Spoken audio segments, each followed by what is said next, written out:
We mentioned Donald Trump today called for more military spending, more troops, more ships, more submarines, more planes. Didn't say how big the increase in military spending would be, but he did throw out a lot of numbers in justifying the increase. Tom Foreman tonight has a reality check. So let's talk about some of the specifics of what Trump said. Yeah, he did, Anderson, put some hard numbers on how he thinks the military is falling behind. We currently have the smallest army since 1940. The Navy is among the smallest it has been since 1915. It's 100 years ago. And the Air Force is the smallest it's been since 1947.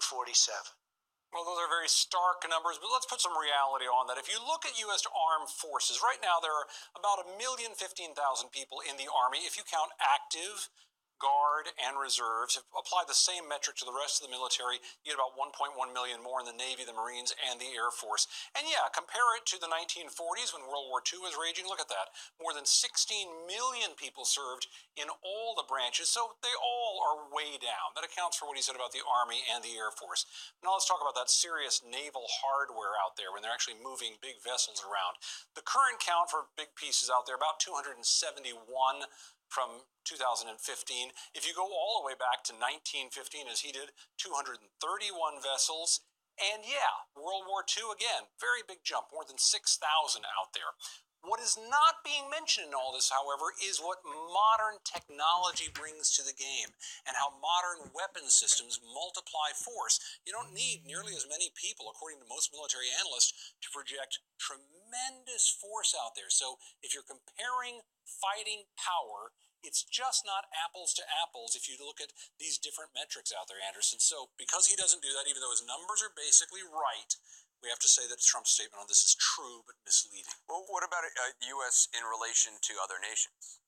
Yeah, well, that's really what counts, right? If you compare it based on military spending to the top 10 nations in the world, look, down here at the bottom, you're going to have places like South Korea, Germany, and Japan at about 41 billion. Jump up to the middle, you get the UK at about 56 billion. You get Russia up here with around 66 billion. Then it's Saudi Arabia, interestingly enough. Then China with 215 billion, but that's only 9 of the top 10. Add the U.S. and look at this.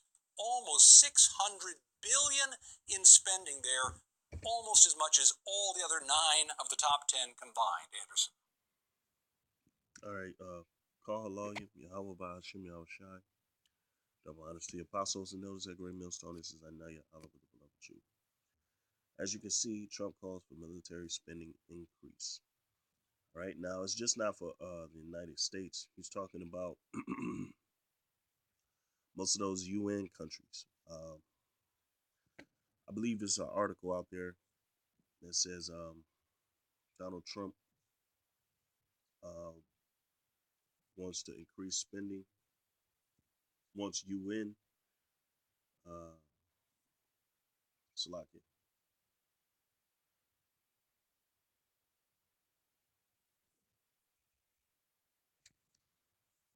Let's see if we can find it really quick, just to make a point.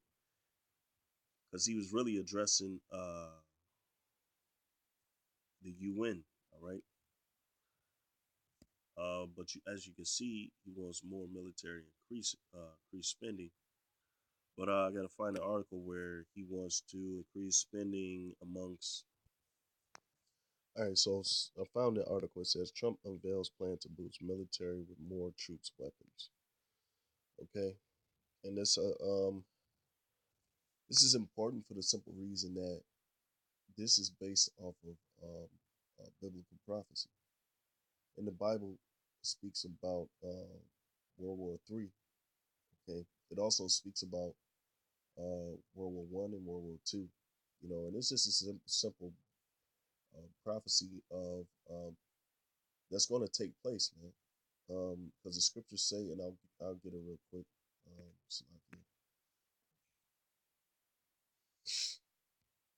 Right. So this is Joel 3:10. It says, "Beat your plowshares into swords, and your pruning hooks into spears. Let the weak say I am strong." All right. And it's simply the other nations basically putting money more into their military.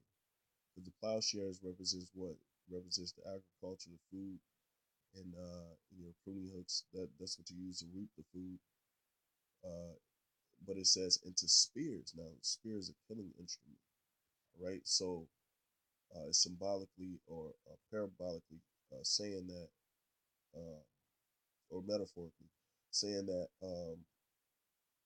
you take what you put into your agriculture, put it into your military instruments.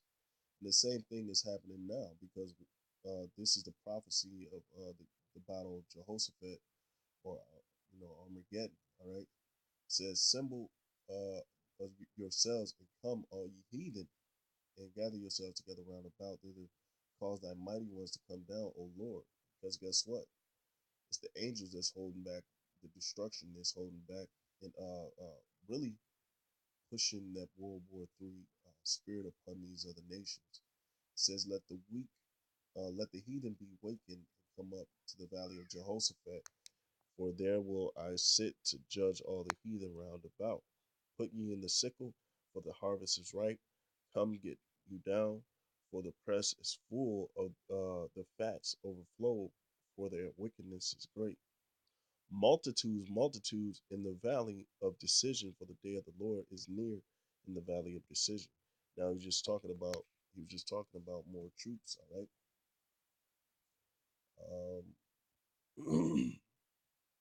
He unveiled his plan simply to the UN, all right? And I'm gonna read that. Let's see. Slacking. So going back to the article, which is on military.com. All right, this ain't fake news, by the way. As you've seen in the early video, him going into the logistics. So it says Republican president candidate Donald Trump on Wednesday unveiled a plan to strengthen the U.S. military by boosting the size, boosting the size of the services and their fleets of ships and aircraft, expanding missile and cyber defenses, and forcing NATO allies to pay more for security. We build our military, so like we rebuild our military, he said in a speech to an enthusiastic supporters in Philadelphia. Trump's national security themed speech came several hours before he was scheduled to attend a veterans forum with his opponent Hillary Clinton in New York City. While the candidate again echoed former President Ronald Reagan when he called for peace through strength, his remarks also included more specific details of his plans to increase the size of the armed forces. The proposal, however, would likely cost tens of billions of additional defense dollars at a minimum and would face significant hurdles in Congress. All right. So, and that all leads back to the scriptures. All right. And, they go through the schematics of how much what they need, but it all goes back to Joel 3:10. Beat your plowshares into swords and your pruning hooks into spears. Let the weak say I'm strong. And that's really talking about all nations. Mainly, all the nations coming together, man, to that day of decision. You know, let me see, verse 9, Slack. But it's talking about all the nations coming together, man. It's basically in telling that the heathen, which are the other nations, all the nations besides the nation of Israel, is going to come up and put more backing behind their military power. It says, verse 9, proclaim ye among the Gentiles, prepare war, wake up the mighty men, let all the men of war draw near, let them come up. Beat your plowshares into swords and your pruning hooks into spears, let the weak say, I'm strong. Assemble yourselves and come, all ye heathen, and gather yourselves together round about thither, cause thy mighty ones to come down, Lord. Those are the angels, all right? Those are the angels, okay? because the mighty ones of the Lord are angels. All right. To prove that, Salakia.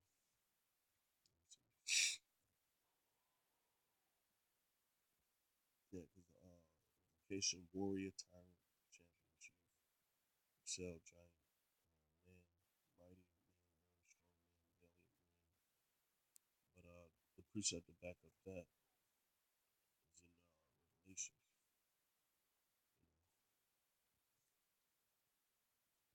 But I'm gonna go to the point that I originally started with Revelations 11. Let's see.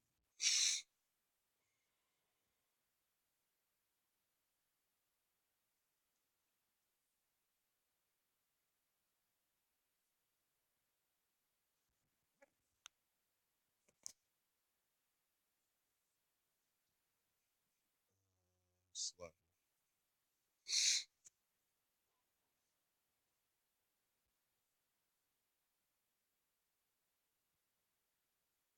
So it's Revelations 9, and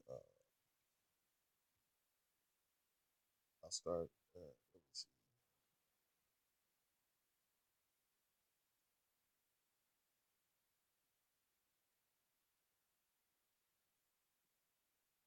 Because it's talking about the nuclear missiles, but it's ultimately, well, yeah, ultimately it's talking about the war, but nuclear missiles is going to end, is what's going to end the third world war. Okay, so just let me stay on topic as far as the war is concerned. You know, so this is Revelations. I'll start at 9 and 11. It says, and they had a king over them, which is the angel of the bottomless pit, whose name in the Hebrew tongue is Abaddon, but in the Greek tongue had his name Apollyon. Apollyon just means destruction or perdition. So, or yeah, destroyer. So basically, verse 12 is the point. It says one woe is past, and behold, there come two woes more hereafter.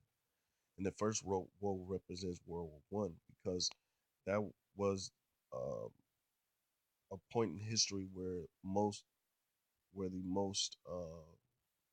men were killed. It was millions of Germans, I believe, that were killed, so-called Edomite, so-called white men, Edomites, that were killed during that war. All right, and that's why it refers to it as the woe, last woe, grief, exclamation of grief, woe, at last woe. All right, so that first war, that was, and we can look it up. We can look up first uh, death toll, death count. Okay,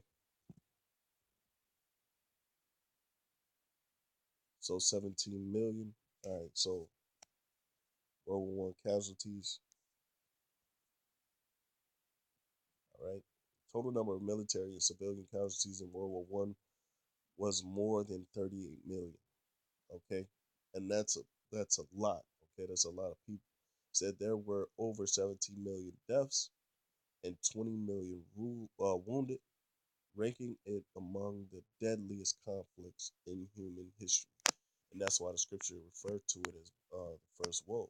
All right, because World War One, the death toll was pretty high compared to any other war in history, or any other event in history. Okay, so it says it's past, and behold, there come two woes more. All right, now let's look at okay World War Two,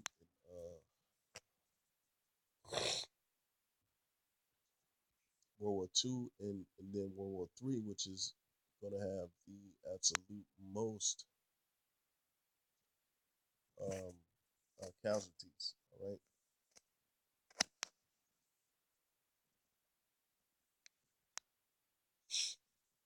so estimated to be 10 million military dead, 7 million civilian deaths, 21 million wounded, and 7.7 million missing or imprisoned. Over 60 million people died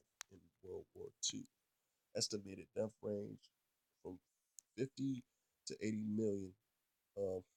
38 to 55 million civilians were killed, including 13 to 20 million from war-related disease and famine.